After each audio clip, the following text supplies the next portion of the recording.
에베소서 4장 22절에서 24절까지 말씀.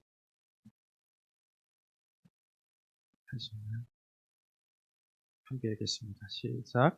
너희는 유혹의 욕심을 따라 썩어져가는 구습을 따르는 옛사람을 벗어버리고 오직 너희의 심령이 새롭게 되어 하나님을 따라 의와 진리의 거룩함으로 지으심을 받은 새 사람을 입으라. 아멘.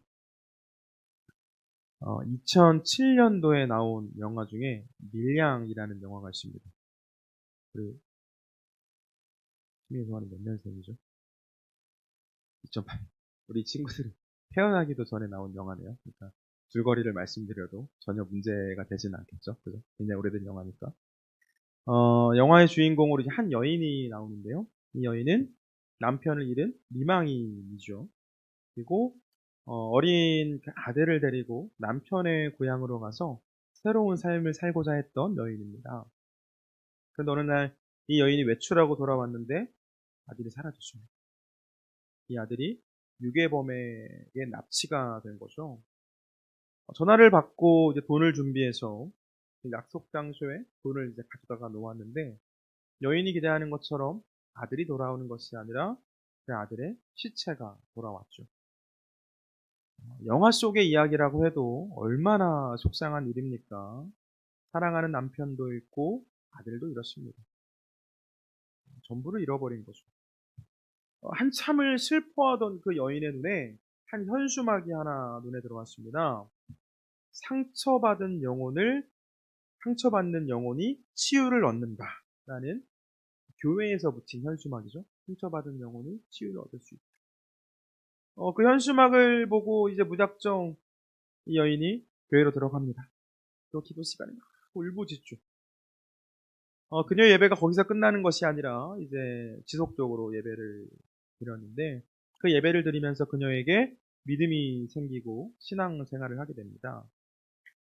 신앙이 좀 좋아졌던 것 같아요. 막 길거리에 나가서 찬양도 하고 전도도 하고 교회 오래 다니는 사람들 많은 광장 같은 데서 찬양하는 것 대단한 용기가 필요한데 막 찬양도 하고 전도도 하고 하죠. 어느 날은 이 여인이 그 같이 예배드리는 좀 친한 속회분들처럼 보여요. 그분들에게 내가 교도소로 면회를 갔다 와야겠다라는 말을 합니다. 원수를 사랑하는 하나님의 말씀에 순종해서 그 아들을 죽인 그 유괴범, 그 범인을 내가 용서하겠다. 그래서 내가 그 사람을 좀 만나고 와야겠다라고 이야기를 하는 거죠. 그렇게 이제 교도소를 찾아가서 그 아들을 죽인 사람, 그 범인을 이제 면회를 신청해서 이야기를 하죠. 내가 하나님의 은혜와 사랑을 전하러 왔습니다. 내가 당신을 용서하러 왔습니다. 이렇게 이야기하는데 그 안에 있던 교도소 안에 있던 범인이 이런 말을 합니다. 나도 이곳에서 하나님을 만났고 하나님께서 이 죄인을 용서해 주셨습니다. 그 말에 여인이 큰 충격을 받습니다. 아니 내가 용서해 주지 않았는데 어떻게 하나님께서 용서해 주실 수가 있습니까? 그러면서 이제 이 여인이 그 하나님, 그 교회에서 말하는 죄사함, 그리고 내가 분명히 죄사하지도 않았는데 이 사람이 자유함을 얻은 것을 보면서 마음속으로 심적으로 자유함을 얻은 것을 보면서 하나님의 사랑도 그리고 그 교인들의 말들도 전부 다 가짜처럼 느껴지기 시작했습니다. 그래서 그냥 어떻게 하냐면 이제 목회자와 성도들이 이제 야외에서 또 기도회를 하고 있는데 그곳으로 이제 찾아가가지고 방송 시스템이 있는데 사람들이 다 기도하고 있을 때 음악을 하나 트는데 그 튼 음악에서 이런 노래가 나오죠. 거짓말이야, 거짓말이야, 거짓말이야. 여러분 그 영화는 우리와 같은 시대를 살아가는 사람들이 교회와 그리스도인에 대한 시선을 우리를 어떻게 생각하고 있는지를 분명하게 알게 하는 것 같습니다. 여러분 회개는 누구에게 하는 거죠? 잘못한 대상에게 하는 것이 회개이죠. 이것을 착각하면 안 됩니다. 내가 다른 누군가에게 상처를 주었다면 그 사람에게 용서를 빌어야 합니다.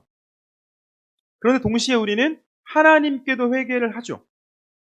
사람에게 상처를 주는 것이 하나님께서도 기뻐하시지 않는 일이라는 것을 알기 때문에 우리는 하나님께도 회개하는 겁니다. 이 과정에서 내가 상처를 준 그 사람을 건너뛰고 하나님께만 회개하는 것은 진정한 회개가 될 수 없습니다.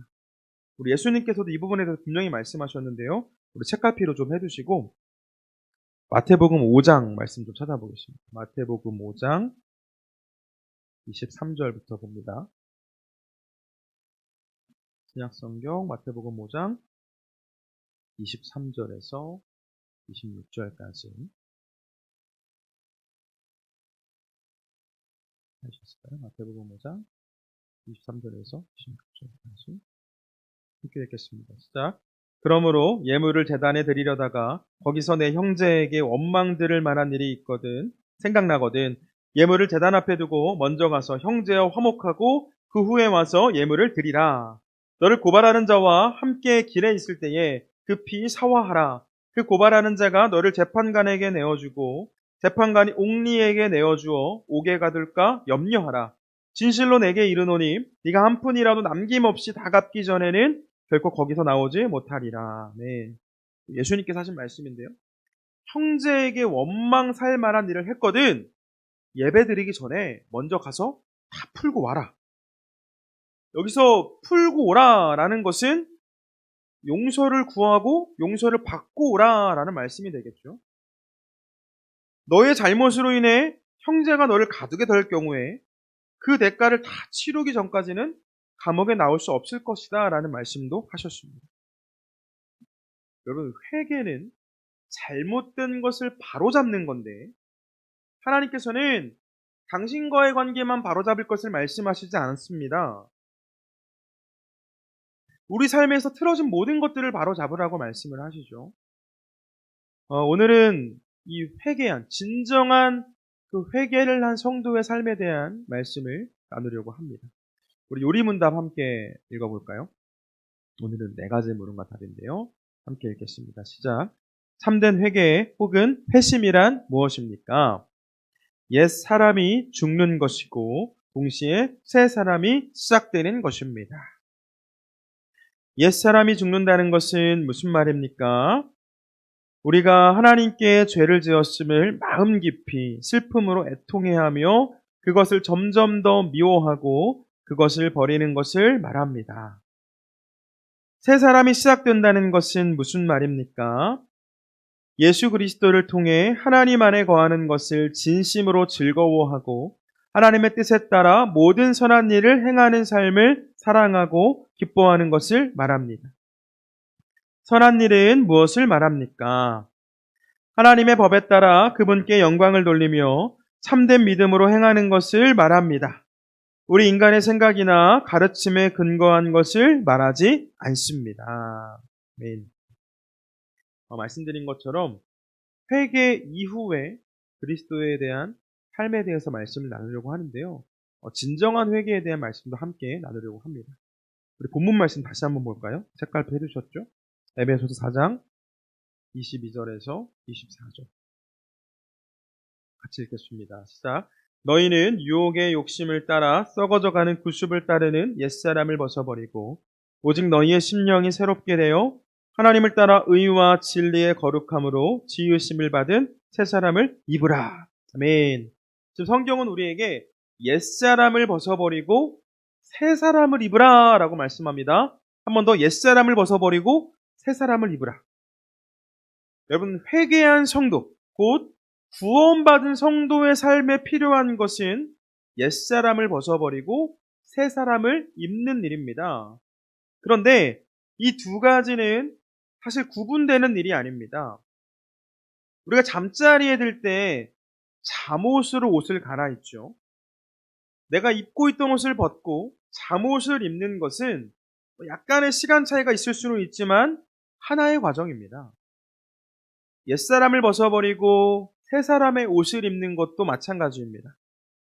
옛사람을 벗어버리는 동시에 벌거벗고 있는 것이 아니라 벗어버리는 동시에 새 사람을 입는 겁니다. 잊지 말 것은 우리 성인들은 옷을 갈아입는데 학생들도 마찬가지겠지만 옷을 갈아입는데 누군가의 도움이 필요하지 않죠? 그런데 우리 어린 자녀들이 옷을 갈아입을 때는 부모의 도움이 필요한 것처럼 우리가 성도로서 옛사람의 옷을 벗어버리고 새 사람이 되는 것은 반드시 주님의 도움이 필요합니다. 우리 혼자의 힘으로 할 수가 없습니다. 먼저 옛사람을 벗어버리는 일은 죄로 물든 나를 십자가에 못 박는 것과 같습니다. 죄를 끊어내는 거죠. 문제는 이 죄를 끊어내는 것이 우리의 힘으로는 불가능에 가깝습니다. 은혜를 받아서 내가 이제 진짜 죄를 다 끊어내고 하나님께서 기뻐하실 삶을 살아야겠다. 우리가 많이 다짐을 하죠. 은혜 받는 우리는 시간이 조금 흘러서 어떠한 죄를 짓게 되었을 때 속상한 마음을 느낍니다. 그리고 내가 죄를 지은 것을 후회하죠. 하나님께 좋지 않은 모습을 보였든 다른 사람에게 좋지 않은 모습을 보였든 그 일을 후회합니다. 이어서 내가 다시는 같은 죄를 짓지 말아야지 라고 결단을 하고 누군가는 내가 자주 죄를 짓는 그 장소를 피하기도 합니다. 그런데 여러분, 이와 비슷한 노력들 우리 다 해보지 않았습니까? 죄를 지은 거 후회하고 내가 다시는 죄 짓지 말아야지 결단하고. 근데 그렇게 해서 죄가 끊어지나요? 그렇지는 않죠. 하루 종일 누군가를 미워한 것이 너무나 주님께 죄송스러워서 이렇게 저녁에 나와서 예배를 드리며 회개해도 다시 그 사람을 만났을 때 그 사람이 나에게 또다시 무례하게 하고 함부로 하고 이렇게 함부로 하는 것을 보면서 이 미운 감정이 다시 들 때가 얼마나 많습니까? 죄를 끊어내려는 그 노력, 우리의 노력 너무나 중요하지만 완전할 수 없습니다. 그래서 누군가는 산속에 있는 수도원으로 들어가기도 합니다. 이 살던 곳에서 벗어나서 수도원에 가면 많은 것에서 차단이 되죠. 가끔 이제 수련회 팀들이 우리 교회에 오면 이제 숙소에도 와이파이가 되긴 하지만 비밀번호 잘 안 가르쳐 줍니다. 우리 교회의 와이파이 시스템은 저희 사택에서 다 연결이 되거든요. 근데 이제 많은 사람들이 와이파이를 쓰면 이제 저희 집 인터넷이 마비가 되고 그럼 제가 또 업무가 안 될 때가 있기 때문에 와이파이 비밀번호를 잘 안 가르쳐 주는데 또 이제 말을 하는 거죠. 여기 수도원이니까 주님께만 집중하라 이렇게 이야기를 하는데 그 많은 것으로부터 이제 다 끊어내면 내가 해오던 것부터 뭐 통신, 인터넷 이런 것뿐만 아니라 사람 모든 것으로부터 다 끊어내면 유혹이 찾아오지 않을 거라 생각을 하는 거죠. 수도원에 들어가면. 그러나 사단은 그러한 우리의 노력을 비웃기라도 하는 듯 우리 마음과 머릿속에 욕망을 심어두죠. 어떤 수도사들은 막 자신의 몸을 자해한다고 합니다. 고통방에 들어가서 막 스스로에게 채찍질을 하는 거죠. 채찍질을 스스로에게 하면서 그 죄의 유혹으로부터 이겨내보려고 하는 겁니다. 그럼에도 죄의 유혹을 끊어내는 것은 불가능하다라고들 이야기합니다. 그럼 어떻게 해야 되죠? 우리는 죄와 사망으로부터 이미 승리하신 예수님께 붙들린 사람이 되어야 합니다. 우리의 힘으로 할 수 없는 일들을 예수님이 도와주시면 할 수 있습니다. 내 힘이 아니라 예수 그리스도의 보혈을 의지할 때 우리는 승리할 수가 있는 거죠. 제가 예전 전도사 때 이제 학생들을 데리고 겨울 성경학교 같은 겨울 캠프에 갔는데 그때 강사 목사님이 하셨던 말씀이 기억이 납니다. 그때 이제 캠프 측에서 학생들에게 그 나무 십자가를 하나씩 나눠줬거든요. 나눠주면서 그 강사 목사님이 그렇게 이야기를 하는 겁니다. 야! 얘들아! 담배가 피고 싶을 땐 이 십자가를 깨물어. 십자가 깨물고 있어.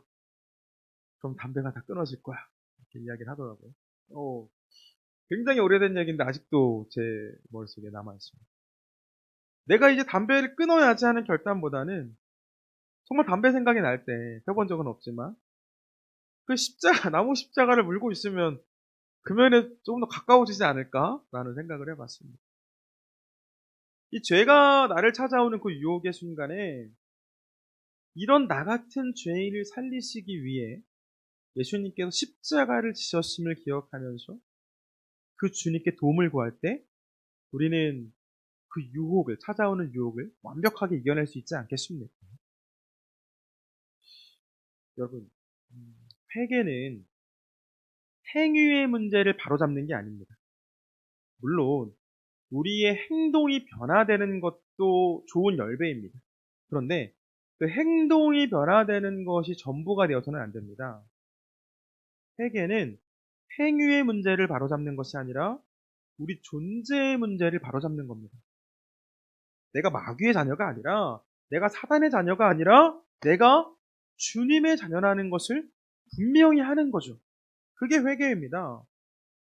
내가 주님께로 돌이켜서 잘못된 것을, 잘못된 길을 가는 내가 주님께로 내 삶을 돌이켜서 내가 주님의 자녀됨을 확신할 때 우리는 찾아오는 죄의 유혹으로부터 자유해질 수 있고, 동시에 성령님의 인도하심 안에서 새 옷을 입을 수 있습니다.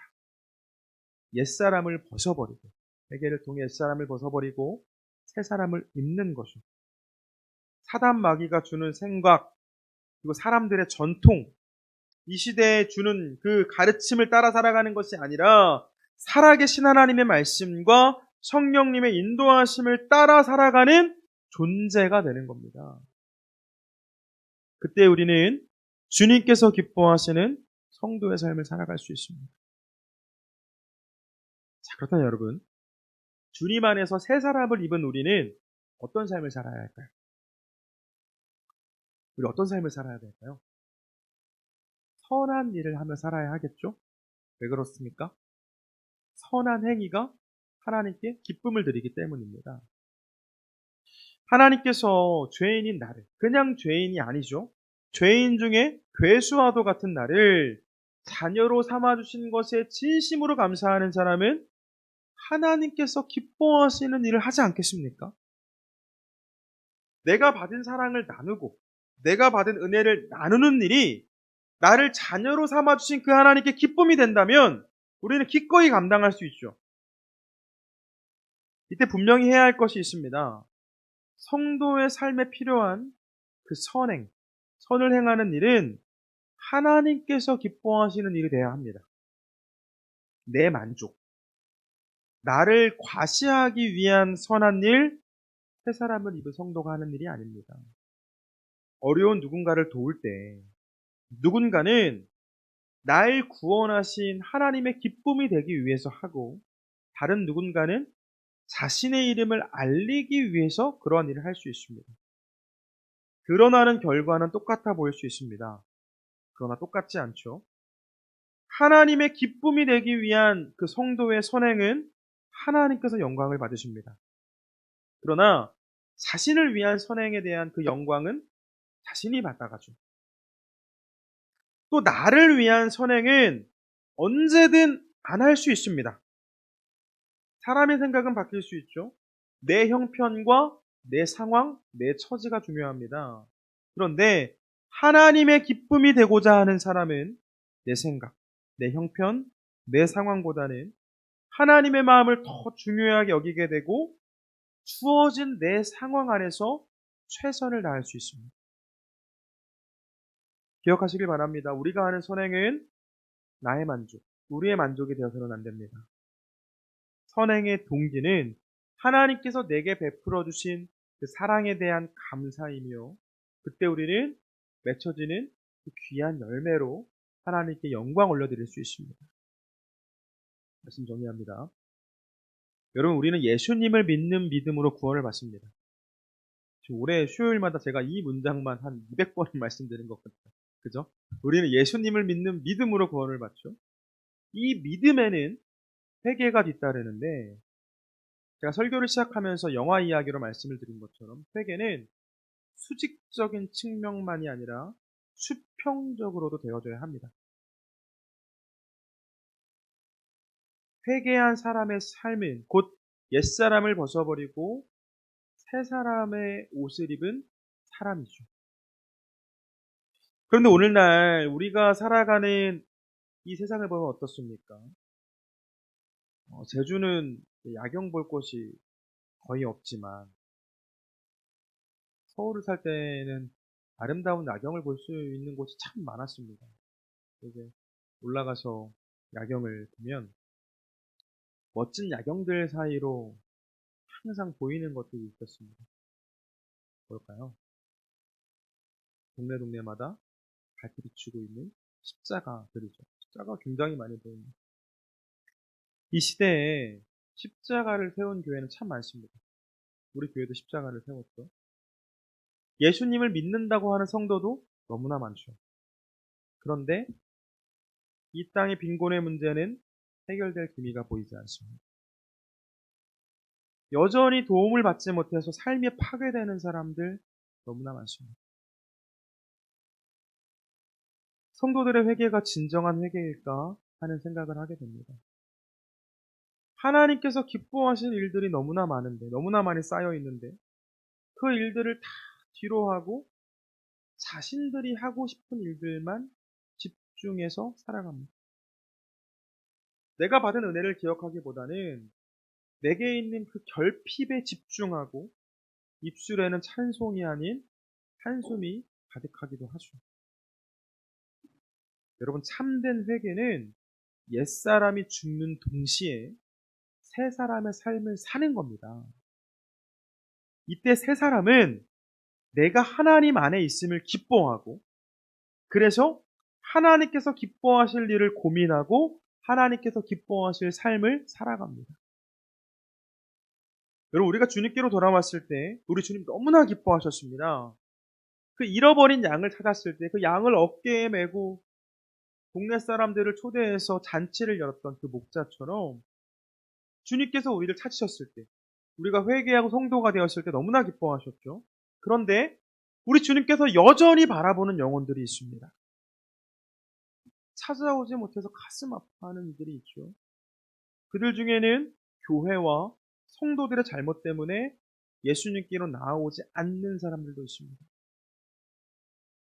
이때 주님은 새 생명을 얻은 우리가 받은 사랑을 나누고 받은 은혜를 나눔으로 그 어두움 가운데 있는 영혼들이 빛으로 나오게 되기를 바라십니다. 사랑하는 여러분, 우리가 주님께 받은 사랑을 기억하며 그 사랑을 나누고, 우리가 주님께 받은 은혜를 기억하며 그 은혜를 나눌 때 우리 하나님은 영광을 받으시고 이웃들은 잃어버린 참된 기쁨을 회복하게 될 줄 믿습니다. 나에게는 은혜 안에서 옛사람을 버리고 새사람을 입은 우리 모두 하나님께서 기뻐하실 그 삶의 열매를 하나님께 올려드림으로 우리 아버지 하나님께 영광 올려드리는 저희가 되길 주님의 이름으로 축원을 드립니다.